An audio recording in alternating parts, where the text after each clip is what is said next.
बिहार में जो अपहरण लूट हत्या का कारोबार चल रहा है, उद्योग धंधा चल रहा है, सीएम हाउस से उन लोगों को पूरी तरह से संरक्षण प्राप्त है। मैंने अभी डेटा पेश किया था, 2 महीने में बिहार में 505 मर्डर हुए हैं। इसको कुछ घटना कहिएगा? नीतीश कुमार जी से पूछिए कि क्या शहाबुद्दीन साहब ने कहा था परिस्थिति के मुख्यमंत्री, तो परिस्थिति के मुख्यमंत्री हैं कि नहीं, जिसने बिहार के 13 करोड़ आवाम के मैंडेट को चुरा लिया।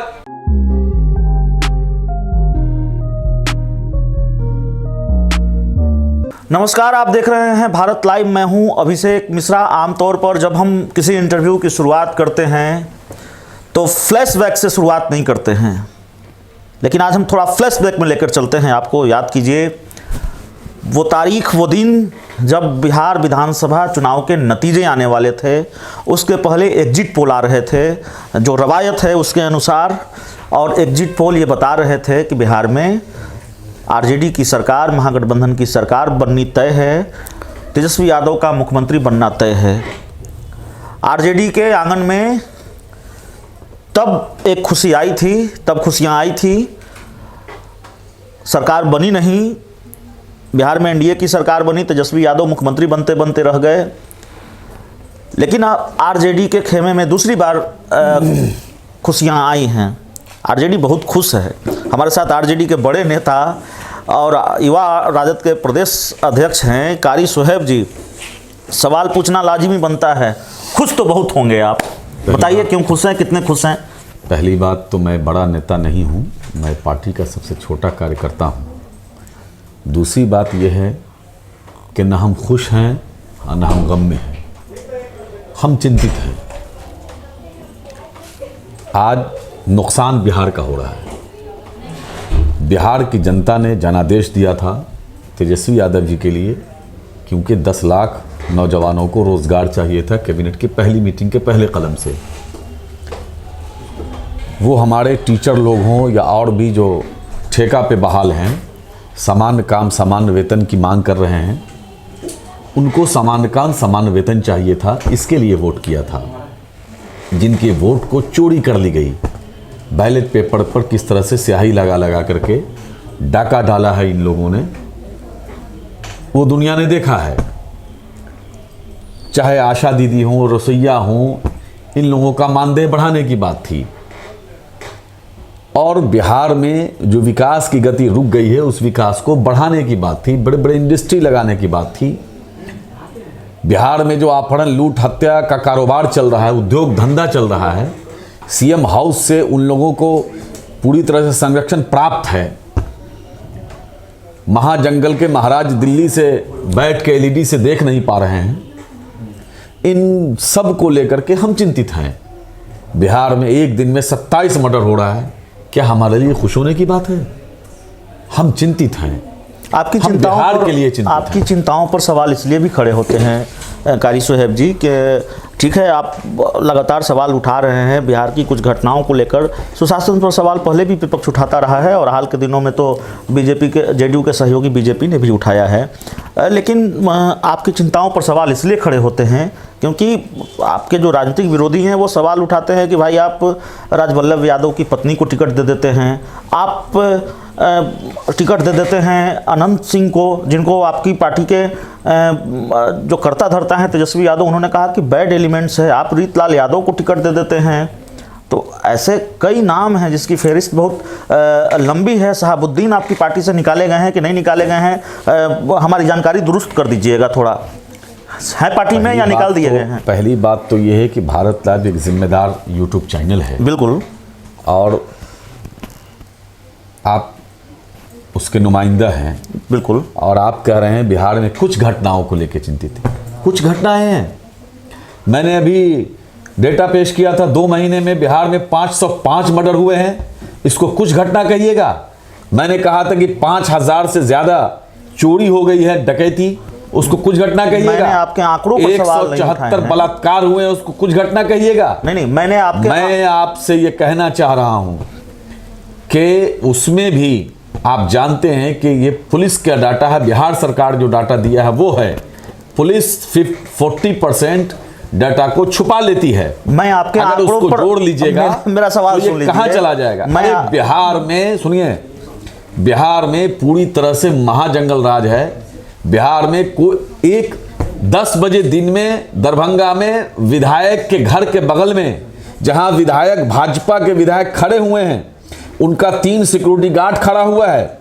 उसके सामने से 10 कदम की दूरी पर 10 करोड़ का सोना लूट ले जा रहा है और उसका सिक्योरिटी हंस रहा है। विधायक जी मुंह देख रहे हैं।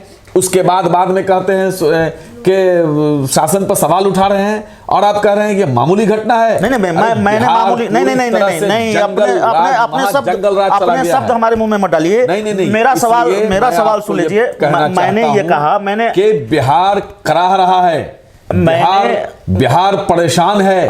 बिहार के लोग शाम में तो क्या अब तो दिन में निकलने में डर रहे हैं।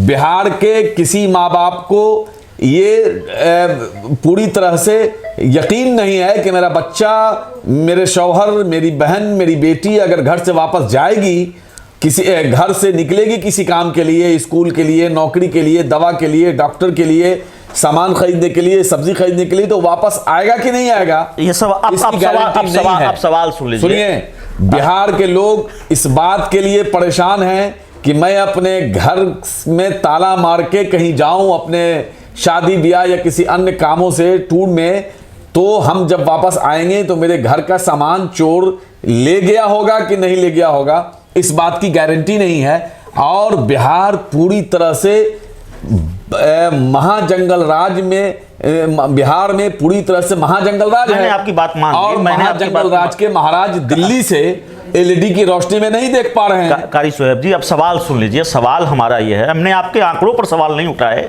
विपक्ष के तौर पर आपकी जिम्मेवारी भी है और आप इसको निभा भी रहे हैं। आप सवाल उठा रहे हैं और आप कह रहे हैं बिहार सरकार के आंकड़ों का हवाला दे रहे हैं, उन पर सवाल हम नहीं उठा रहे हैं। हमारा कहना यह है कि आपके राजनीतिक जिस चिंता की बात आप कर रहे हैं, बिहार में कानून व्यवस्था को लेकर जो आपकी चिंताएं हैं, उन चिंताओं को लेकर आपके राजनीतिक विरोधी सवाल उठाते हैं। ये सवाल वाजिब है कि नहीं? शहाबुद्दीन आपकी पार्टी में हैं या निकाल दिए गए, ये जानकारी दुरुस्त कर दीजिए आज इस चैनल पर। शहाबुद्दीन हमारी पार्टी में थे, हैं, हमारे दल से वो एमपी थे और उनकी पत्नी हमारे दल से चुनाव लड़ी हैं। आप ये सवाल नीतीश कुमार जी से पूछिए कि क्या शहाबुद्दीन साहब ने कहा था परिस्थिति के मुख्यमंत्री, तो परिस्थिति के मुख्यमंत्री हैं कि नहीं? तो शहाबुद्दीन आप पार्टी में रहेंगे भी ना? बिल्कुल है। 40 सीट ला करके वो मुख्यमंत्री अगर बने हुए हैं तो परिस्थिति के मुख्यमंत्री हैं कि नहीं? तो अनंत सिंह के सामने नीतीश कुमार, सुशील मोदी हाथ जोड़ के खड़े रहते थे कि नहीं रहते थे दिन रात? और नीतीश कुमार और भाजपा से बड़ा गुंडा किसी दूसरे दल में है क्या? अब एक मैं लंबी फहरिस्त पेश करूंगा ना। अरे गुंडा कौन होता है? सबसे बड़ा गुंडा वो है जिसने बिहार के जनादेश का अपमान, डकैती किया हो, लोकतंत्र की हत्या किया हो। इससे बड़ा गुंडा कौन हो सकता है? और मान लिया किसी एमएलए पर, हमारे किसी एमएलए पर कोई आरोप है, वो केस चल रहा है, हम उस पर नहीं जाना चाहते। हम ये कह रहे हैं कि सबसे बड़ा हत्यारा कौन? जिसने बिहार के 13 करोड़ आवाम के मैंडेट को चुरा लिया, उसका कत्ल किया। जिस पार्टी पर आप ये सवाल सुनिए, अब हम अगले सवाल की ओर बढ़ेंगे, अगले सवाल की ओर बढ़ेंगे। बिहार के तमाम लोगों की आकांक्षाओं का कत्ल किया, उम्मीदों का कत्ल किया, युवाओं ने जो भरोसा जताया था तेजस्वी यादव जी पे और उस भरोसे पर उसने वोट किया था, उसका कत्ल किया। सवाल यह है कि क्यों नहीं मेवालाल चौधरी के बाद अशोक चौधरी को बर्खास्त कर रहे हैं? मेवालाल चौधरी को क्यों इन लोगों ने मंत्री बनाया था जब उनको पता था वो फरारी रहे, जिसको पार्टी से निकाले हुए थे? क्यों मंजू वर्मा को इन लोगों ने उम्मीदवार बनाया? क्या जवाब देंगे? 42 हमारी छोटी बच्ची का बलात्कार करने वाला वो गुंडा नहीं है, बलात्कार करवाने वाला गुंडा नहीं है। आप सवाल 100 करोड़ से ज्यादा का सृजन घोटाला हुआ नीतीश जी के राज में। ये सवाल सुनिए, सुशील मोदी हाथ जोड़ करके क्रिमिनलों से कहते हैं कि पितृपक्ष भर छोड़ दीजिए, वो गुंडों का सरदार नहीं है। कौन दे रहा है इन गुंडों को संरक्षण? कैसे? नहीं, अब आप मेरा सवाल सुनिए। कैसे हिम्मत हुई एसपी ने, जिस पार्टी दरभंगा के एसपी ने कैसे वो लूट कांड को बिना मुजरिम को पकड़े हुए खुलासा कर दिया कि ये पकड़ा गया, उसको लाइनर को पकड़ के कहा कि 1 किलो सोना बरामद नहीं हुआ अभी तक। जिस पार्टी या जिस राजनीतिक की हिम्मत कैसे हो रही है? ऐसे तो डिबेट नहीं होगी, ऐसे बात नहीं होगी। गुंडों की हिम्मत कैसे हो रही है? ऐसे बात बिहार में खुलेआम हत्या कर दे रहा है, गोली मार दे रहा है दिन में। आपका सवाल जायज है विपक्ष के तौर पर जी, लेकिन जिस पार्टी पर आप सवाल उठा रहे हैं, क्या मैंने सवाल उठाया है? नहीं, मैंने सवाल उठाया है कि मैंने बात कही, क्या उस बात में कहां गलती है बताइए? नहीं, आप सही हो सकते हैं, आप सही हो सकते हैं, आप गलत सही कहां पे हैं? हम सवाल नहीं उठा, हम ये कह रहे हैं कि जिस सत्ताधारी पार्टी की कार्यशैली पर आप सवाल उठा रहे हैं, जो आरोप आप लगा रहे हैं, आपकी पार्टी पर जो आरोप हैं, उस सत्ताधारी पार्टी में ऐसे उदाहरण नहीं है। साबुद्दीन जैसा कोई उदाहरण नहीं। और आपने कहा कि आरोप है, आरोप नहीं है, सजा याफ्ता है। राजवल्लभ यादव सजा याफ्ता है। साबुद्दीन बिल्कुल है। अब क्या सुशासन पर सवाल उठाने का नैतिक अधिकार है आपको? जब इस तरह की बात आपकी पार्टी में है, क्या राजनीतिक विरोधी ही ये सवाल उठा रहे हैं? वो सवाल जायज नहीं है। एक बात हम आगे चलेंगे। क्या बीजेपी और जदयू में गुंडे नहीं हैं? उनके ऊपर हत्या बलात्कार का केस नहीं है? ये जो पांडे जी हैं, यहाँ गोपालगंज में नरसंहार किया इन लोगों ने, क्या वो क्या है? वो क्या है वो बताइए? वो मोमबत्ती है? नहीं, वो आरोप उन पर भी हैं। नहीं, आप है वही बात। अरे भाई, आरोप है, क्या नहीं है? गुंडों का भरमार है। सरकार गुंडों, अब अच्छा इनके पास गुंडे नहीं है तो पितरपक्ष में गुंड मत मारो किसी को। सुशील मोदी असहाय हो कि क्यों कर रहे हैं? उस पर तो खूब लालच मनामत हुई है सुशील मोदी की। दैट मीन्स इन गुंडों को पाला जा रहा है सुशील मोदी द्वारा, नीतीश कुमार जी द्वारा। जब आप जिसको पालोगे तो उसको जोर से नहीं बोल सकते हो कि तुम लोग मर्डर करना बंद करो, नहीं तो तुम्हारा मर्डर हो जाएगा, इनकाउंटर हो जाएगा। हिम्मत है बोलने की? है हिम्मत? अब हमको बताइए ना कि कैसे, कौन सा शासन है कि 27 मर्डर एक दिन में हो जाता है? नीतीश जी जब समीक्षा करने बैठते हैं पर 10 गो मर्डर हो जाता है। जब आप सवाल उठाते हैं वो आपका 15 साल याद दिला देते हैं। तो यही तो हो रहा है बिहार में। 15 साल बनाम 15 साल। 15 साल इस बार जनता ने बता दिया कि 15 साल के, वो 15 साल उस वक्त छोटे छोटे बच्चे जवान हो चुके हैं। वो झूठी बात 15 साल बोल के, झूठी बात बोल के नहीं चलेगा ना। आप 15 साल में क्या किए? आपको जनता ने 15 साल दिया, आपने बिहार में एक सुई का कारखाना नहीं लगाया। आपने बिहार के शिक्षा को एकदम चौपट कर दिया। स्वास्थ्य बिल्कुल चौपट है, स्वास्थ्य व्यवस्था पूरी तरह से।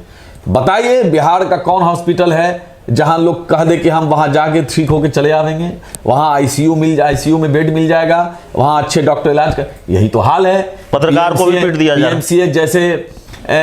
पीएमसीएच जैसे हॉस्पिटल में पत्रकार जाता है ये देखने के लिए कि भाई लोग जमीन पर काहे से हुए हैं, तो उनके गुंडे लोग बुरी तरह पीटते हैं। आपको पता है पीएमसीएच में कौन लोग ठेकेदारी करता है? जदयू के एमएलसी लोग ठेकेदारी करते हैं। आपको पता है मोटरसाइकिल का ठेका किसके पास है? जदयू के नेता के पास। वो जो खाना वाना दिया जाता है सब्जी, उसका ठेका किसके पास है? जदयू के नेता के पास। वहां जो ये सब वो सब हो रहा है, क्या क्या जो होता है, अब सब बात हमसे क्या बुलवाइएगा यहाँ? हाँ ठीक है। सब किसके पास है? जदयू नेता के पास। पत्रकारों को बिहार में मारा जाता है। आपके साथ क्या हुआ था? आपके साथ भी हुआ। क्या कार्रवाई हुई? क्या कार्रवाई हुई इन लोगों ने?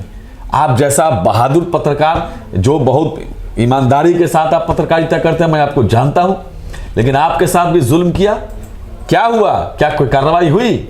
नहीं, ठीक है। तो इसलिए एक बात समझिए, जिस प्रदेश में जज के ऊपर हमला हो रहा हो, जिस प्रदेश में पत्रकार के ऊपर हमला हो रहा हो, जिस प्रदेश में व्यवसायियों को मार दिया जा रहा हो, उस प्रदेश की सरकार को सरकार कहा जाएगा? नहीं।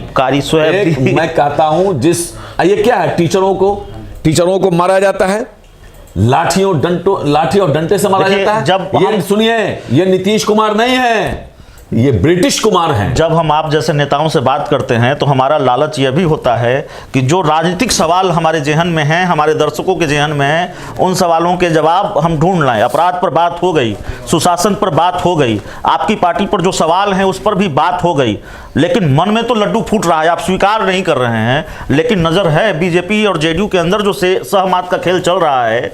अभी आपके सामने एक जानकारी आ गई कि केसी त्यागी ने कह दिया कि भाई दोस्ती में ये सब तो नहीं चलता, ये सब ठीक नहीं है। इसलिए सवाल है कि दोस्ती कब तक चलेगी। संभव है कि जो 2000 अरुणाचल की बात कर रहे हैं। बिल्कुल बिल्कुल। अरे जनाब, कल तक नीतीश मंडली के लोग राष्ट्रीय जनता दल पर निराधार आरोप लगाया करते थे, उनको तो खुद जवाब मिल गया होगा कि नहीं मिल गया होगा। अब बताइए कि हम आपसे यह कहना चाहते हैं, हम बहुत जिम्मेदारी से कह रहे हैं कि राष्ट्रीय जनता दल का पंचायत अध्यक्ष भी अगर बनाया जाता है तो पार्टी के जो हमारे महत्वपूर्ण लोग हैं, पार्टी के जो क्या बोलते हैं उसको, हमारे राष्ट्रीय जनता दल के जो निष्ठावान लोग हैं, ये लोग उसको तय करते हैं। लेकिन जनता दल यूनाइटेड में प्रशांत किशोर जी को राष्ट्रीय उपाध्यक्ष बनाया जाता है और उस दल के राष्ट्रीय अध्यक्ष नीतीश कुमार जी स्वयं खुले मंच से कहते हैं कि हमने भाजपा के राष्ट्रीय अध्यक्ष, वर्तमान राष्ट्रीय अध्यक्ष अमित शाह जी के कहने पर बनाया है। तो जिस दल का राष्ट्रीय उपाध्यक्ष भाजपा के राष्ट्रीय अध्यक्ष के कहने पर बनाया जाता हो, उसका अगर 6 विधायक टूट के चला गया तो यह कौन सी बड़ी बात हो गई। एक बात। दूसरी बात यह है कि मैं बहुत जिम्मेदारी के साथ कह रहा हूं कि नीतीश कुमार जी ने सिर्फ 6 महीने के मुख्यमंत्री बने रहने के लिए, 6 महीने के मुख्यमंत्री के लिए अपने 6 विधायकों की बलि चढ़ा दी है। आप सुन लीजिएगा, बहुत जल्दी किसी पल यह खबर आएगी कि जनता दल यूनाइटेड का भाजपा में विलय हो गया है। तो किसी पल, तो जेडीयू का बीजेपी में किसी दिन और महीना की बात नहीं कर रहे हैं, 6 महीने के अंदर किसी पल पल आप सोए रहिएगा, फोन आएगी, उठो उठो उठो, विलय हो गया। ठीक है, ये हाल है हमारा। और दूसरी बात, 2017 में नीतीश कुमार खुद बिक गए बीजेपी से। क्या सौदा हुआ तो दुनिया जानती है। तो हमारा सवाल यह है कि तो उसका एमएलए को बिक गया तो कौन सी बड़ी बात हो गई। जो 2015 में हुआ वो 2021 में हो सकता है, 2022 में हो सकता है, 2023 में हो सकता है, 2024 में हो सकता है। देखिए, हो सकता नहीं हो सकता। 2015 से मेरा मतलब है, 2015 से बात कह रहा हूं, 2015 से मेरा मतलब नीतीश कुमार जी ने बहुत बड़ा पाप किया है। 15 में बिहार के लोगों ने जनादेश दिया, उसकी डकैती करके उन्होंने। सवाल समझ लेना, पूरी बात सुनिएगा ना, बीच में टोका टोकी कीजिएगा तो कैसे होगा। सवाल जो करते हैं उसका जवाब सुनिए। बताइए। 15 में जो उन्होंने, बिहार की जनता ने जो उनको जनादेश दिया, उसकी डकैती करके बीजेपी के साथ चले गए। उसके बाद लगातार देश को तोड़ने वाले बिल पर बीजेपी के साथ खड़े रहे। देश आज कहाँ जा रहा है, पूरा देश। अब बताइए, किसान सड़क पे है, इस कड़ाके 2 डिग्री 3 डिग्री के में आप उसको ठंडे पानी से उसको बौछार कर रहे हो, मतलब पूरा देश तबाही के मतलब बारूद के ढेर पे खड़ा है। आपने हर उनके गलत कामों में बीजेपी का साथ दिया। फिर अभी 20 में बिहार की जनता ने फिर से जनादेश दिया तेजस्वी जी के पक्ष में, और भाजपा जदयू के खिलाफ फिर से नीतीश जी ने अपने अधिकारी द्वारा, डीएम के द्वारा और जो उनके इलेक्शन के जो पदाधिकारी हैं उन लोगों के द्वारा फिर से जनादेश को चोरी किया।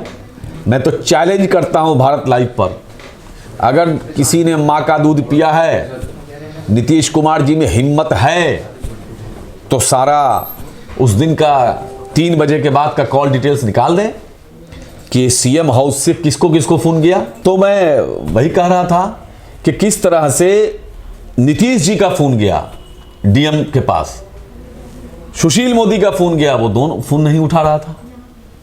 उसके बाद वहां के एमपी को नीतीश जी ने फोन किया और कहा बात कराओ। वो एमपी साहब गए, डीएम के कान में लगा दिए कि सीएम साहब बात करेंगे। अब सीएम साहब ने क्या क्या उसको फटकार लगाई वो आप समझ सकते हैं। उसके बाद डीएम बेचारा चुपचाप खड़ा हो गया और एमपी ने बैलेट पेपर पर स्याही रगड़ा और उसके बाद जबरदस्ती का जीत जदयू के लोगों को दे दिया गया। तो इसी तरह से पूरे बिहार में हुआ। हमारा बात सुनिए ना, पहले मुंगेर में हुआ, गिनती नहीं हुआ। मैं ये कहना चाह रहा हूं कि जनादेश की जो चोरी की फिर से, तो नीतीश जी के पास एक मौका है कि अपने गलती की पश्चात करें, मतलब माफ़ी मांगे बिहार की जनता से, बिहार की जनता के सामने आए और स्वीकार करें कि इस देश की सबसे बड़ी डकैत पार्टी जो है, डाकू जो है, जिसने देश को खंड खंड करने पे बिल्कुल तुली हुई है, देश को खंड खंड करने पे तुली हुई है, देश को अडानी और अंबानी के हवाले करने पे तुली हुई है, देश के रेलवे को बेच दिया, एयरपोर्ट को बेच दिया, बड़ी बड़ी कंपनियों को, सरकारी कंपनियों को बेच दिया, सारे कुछ को बेच दिया, बिहार देश की जमीन को ही लोग बेच रही है। वैसे लोगों के दबाव में हमने बिहार के जनादेश का अपमान किया। हिम्मत कीजिए नीतीश जी, तो क्या और आकर के बोलिए और माफी मांगिए। क्या ये संभावना, और बिहार के लोगों ने जो जनादेश दिया है तेजस्वी जी को, आप माफी मांग के तेजस्वी जी के हवाले सम्मान पूर्वक जनादेश को स्वीकार करके उनको हवाले कीजिए। तो ये संभावना बनी हुई है ना कि नीतीश कुमार आएंगे तो उनसे कोई परहेज नहीं है। नहीं, एक बात बता देते हैं, मैं पार्टी का अधिकृत प्रवक्ता भी नहीं हूं और मैं पार्टी का फैसला लेने वाला नेता भी नहीं हूं। मैं ये कहना चाह रहा हूं कि बिहार के जो आवाम जो कह रहे हैं, बिहार के आवाम जो चाहती है कि नीतीश कुमार सुबह का भूला हुआ शाम को वापस आ जाए, तो उसको भूला नहीं कहते हैं। अभी भी वक्त है, बिहार की जनता से अब माफी मांगिए। एक आखिरी सवाल है, माफी मांग के बोलिए कि तेजस्वी जी को बिहार की जनता ने चुना था, मैंने चोरी की थी, मैं अपने चोरी को स्वीकार करता हूं और बिहार की जनता जो सजा देगी उसको कबूल करूंगा। बिहार की जनता माथे पर बैठाएगी आपको। आखिरी सवाल है हमारा, देखिए इसमें कहीं कोई दो राय नहीं है, तेजस्वी यादव ने बिहार के विधानसभा चुनाव में, 2020 के विधानसभा चुनाव में खुद को साबित किया है। एक वक्त ऐसा था जब लग रहा था कि बिहार में नीतीश कुमार के मुकाबले कोई दूसरा बड़ा चेहरा बिहार में नहीं है, और आपकी पार्टी के अंदर खाने से भी आवाज़ उठ रही थी और लग रहा था कि लड़ाई एक तरफा है। लेकिन तेजस्वी यादव ने इस लड़ाई को बिल्कुल मुश्किल बना दिया बीजेपी और जेडीयू के लिए, और कड़ी टक्कर दी। और एक वक्त लगा कि बिहार में महागठबंधन की सरकार बन रही है, तो तेजस्वी यादव एक स्वीकार्य चेहरा बन गए बिहार में, बिहार के लोगों के बीच। राजद सुप्रीमो लालू प्रसाद यादव की गैर मौजूदगी में, जिसकी कोई कल्पना नहीं कर सकता था, ये अपेक्षा से ज़्यादा बेहतर परिणाम था, ये ज़्यादा बेहतर स्थिति थी आरजेडी के लिहाज से। लेकिन क्या गलती हो गई कांग्रेस पर ज़्यादा भरोसा करके, कांग्रेस को ज़्यादा सीटें दे करके? क्योंकि अगर बिहार में महागठबंधन की सरकार नहीं बनी तो उसकी एक ही वजह है कि कांग्रेस का स्ट्राइक रेट बेहतर नहीं रहा। पहली बात तो यह है कि पार्टी के अंदर खाने से कुछ आवाज़ उठ रही थी, बात आप कर रहे हैं, ऐसी कोई बात नहीं है। पार्टी के तमाम लोग, छोटे से लेकर बड़े, विशेष तौर पर युवा राष्ट्रीय दल के एक एक कार्यकर्ताओं ने बड़ी दिन रात मेहनत किया, और जो संकल्प था हमारा कि तेजस्वी जी को मुख्यमंत्री बनाएंगे, उस संकल्प पे और उस टारगेट पे हम लोगों ने काम करना शुरू किया, और बहुत जिम्मेदारी से, बहुत ग्राउंड पे हमने काम किया। सारे लोग, पार्टी के कोई भी आदमी ऐसा नहीं है जो इस तन मन धन से नहीं लगा हो, और तेजस्वी जी को बिहार की जनता ने मुख्यमंत्री बनाया भी। एक तरह से बिहार के लिए मुख्यमंत्री तो तेजस्वी जी है, नीतीश जी को तो कोई मान नहीं रहा है, नीतीश जी के चेहरे से भी नहीं लग रहा है कि वो मुख्यमंत्री बने हैं। आप देख सकते हैं। रहा सवाल कांग्रेस की बात आप कर रहे हैं, तो मैं इन बातों को नहीं मानता। एक महागठबंधन बना, सब लोग मिल करके जिम्मेदारी से चुनाव लड़े और रिजल्ट भी अच्छा आया। कांग्रेस की भी कई सीटों को बेईमानी से हराया गया है। कई सीट ऐसी है जो कांग्रेस की सीट को अगर नहीं हराया जाता तो स्ट्राइक रेट उसकी भी दिखाई पड़ती। इसी तरह हमारा 100 सीट हमारा था, हम 100 सीट पूरा कर लेते, 100 सीट भी हमारा पहुंच रहा था। तो दुनिया जान रही है कि ऐसा नहीं कि स्ट्राइक रेट कम है या वो है। सब लोगों ने अच्छे से चुनाव लड़ा, और सब लोगों ने, हमारे महागठबंधन के सभी लोगों ने मिलकर के चुनाव लड़ा, और जनता ने जनादेश भी दिया। लेकिन हम लोग जब जाते थे तो लोग कहता था कि हम लोग वोट तो देंगे, लेकिन ऊपर ने देखिए वो सब जो बेईमानी कर लेता है। सही में बेईमानी कर लिया, तो बेईमानी किया, उसको कही कि डकैती किया। देश और दुनिया जान रहा है कि तेजस्वी जी को बिहार की जनता ने मुख्यमंत्री बनाने के लिए जनादेश दिया था, लेकिन भाजपा और जदयू के लोगों ने डकैती किया। अभी देख रहे हैं ना, मज़ा आ रहा है। नीतीश जी तो यहाँ डकैती किए, वहाँ बीजेपी ने घरे में उनके सेंध लगा दिया। और नीतीश जी तो सारे लज्जा शर्म को, मतलब हया को भूल चुके हैं। नहीं तो अभी 4 महीना पहले ही कोरोना काल में उनके एक एमएलए को ले गया बीजेपी, वहाँ नागालैंड वाला, उस एक एमएलए की वजह से बीजेपी की सरकार बनी थी और उसके समर्थन के लिए अमित शाह जी ने नीतीश कुमार जी से फ़ोन करके समर्थन मांगा था। उस एमएलए को तोड़ के ले गई, फिर भी नीतीश जी की आंख नहीं खुली। मैं कहता हूं कि वो नीतीश जी को भगत सिंह ने कहा था कि देश की तरक्की अगर चाहते हो तो युवाओं को आगे आना होगा। नीतीश जी, अगर आप बिहार की तरक्की चाहते हैं तो युवाओं को आगे आने दीजिए। लेकिन सारा ठिकरा कितना सहिएगा, कितनी लानत मलामत सहिएगा, क्या कितने गत और आपको चाहिए? अब क्या चाह रहे हैं नीतीश जी? अरे अंतिम समय है, कम से कम बिहार के लोगों से माफ़ी मांग के बिहार के लोगों पे आप ये बिहार के लोगों ने जो जनादेश दिया है उसको आप बिहार के लोगों से माफ़ी मांगिए और बिहार के लोगों के दिलों पर राज करने वाले बन जाइए। अगर बिहार के लोगों से माफ़ी मांग लीजिएगा तो बिहारियों का दिल बहुत बड़ा। लेकिन सारा ठिकरा आप नीतीश कुमार पर क्यों फोड़ रहे हैं? हार का सारा ठिकरा बीजेपी पर क्यों फोड़ रहे हैं? सारा ठिकरा डीएम पर क्यों फोड़ रहे हैं? भाई आपके अंदर भी तो भीतरघात हुआ है ना, तभी तो वो ऑडियो वायरल हुआ और आपकी पार्टी के बड़े नेता हैं अब्दुल बारी सिद्दीकी, उनको हराने की साजिश रची गई। सुनिए, मैं बता रहा हूँ आपको, ठिकरा नहीं फोड़ रहा हूँ, वास्तविकता बता रहा हूँ जो दुनिया ने देखा है। सबके बाद कुछ कमियां हमारे अंदर भी या रही होगी, कहीं कहीं कुछ गड़बड़ियां जो हमारी पार्टी ने कई लोगों को निकाला भी है उसके लिए। उन सब के बावजूद हम कम से कम 150 सीट आराम से ला रहे थे। जो बेईमानी कर ली गई, 40 सीट हमारी डकैती कर ली गई, वो तो सभी पार्टियों में चुनाव के वक्त टिकट के लिए और ये और वो तो ये तो पूरे देश भर में, दुनिया भर में चलता है। थोड़ा बहुत मरमाहत होता है तो उनके खिलाफ पार्टी ने एक्शन लिया है। तो भीतरघात का वोट नहीं गड़बड़ हुआ मेरा। भीतरघात का दंश हर राजनीतिक दल को चुनाव में झेलना पड़ता है। आरजेडी ने भी कमोबेश ये झेला है। लेकिन अगर महागठबंधन की सरकार, आरजेडी की सरकार बनते बनते बिहार में रह गई तो उसकी जिम्मेदारी बीजेपी और जेडीयू पर है। जनादेश की चोरी हुई है, डकैती हुई है। आरजेडी ये कह रही है, आरजेडी ये कहती रही है। और आरजेडी से जुड़े हुए जो दूसरे सवाल थे, कमीशन से दबाव में काम करवाया गया, चुनाव आयोग के प्रेशर में चुनाव आयोग पर दबाव डाला गया और इसकी वजह से आरजेडी की हार हुई है। आरजेडी का आरोप है, आरजेडी का दावा है। जो दूसरे सवाल थे उन सवालों पर भी बातचीत हुई। कारी सुहैब हैं, कहते हैं मैं छोटा नेता हूं लेकिन इनके बयानों का अपना एक महत्व है। युवा प्रदेश अध्यक्ष हैं, काफ़ी सक्रिय हैं सोशल मीडिया पर भी और काफ़ी जो आरजेडी का शीर्ष नेतृत्व है उसके काफ़ी करीबी माने जाते हैं। तो कारी सुहैब के साथ इस इंटरव्यू में इतना ही। बहुत बहुत धन्यवाद। अगर ये वीडियो पसंद आई और वह बिहार के राजनीति और बिहारियत से सरोकार रखेनी तो सब्सक्राइब बटन दबा के चैनल के सब्सक्राइब कर ली। ओजे एगो घंटी बा, ओकरा बटन दबा देला से कुल सटीक और मारक खबर रुआ मुफ्त में मिल जाई। अगर रुआ पत्रकारिता के हमनी के नया प्रयोग में सहयोग कर चाहतानी तो ज्वाइन बटन दबा दी। पेटीएम नंबर नोट कर ली 9386 816 700। धन्यवाद।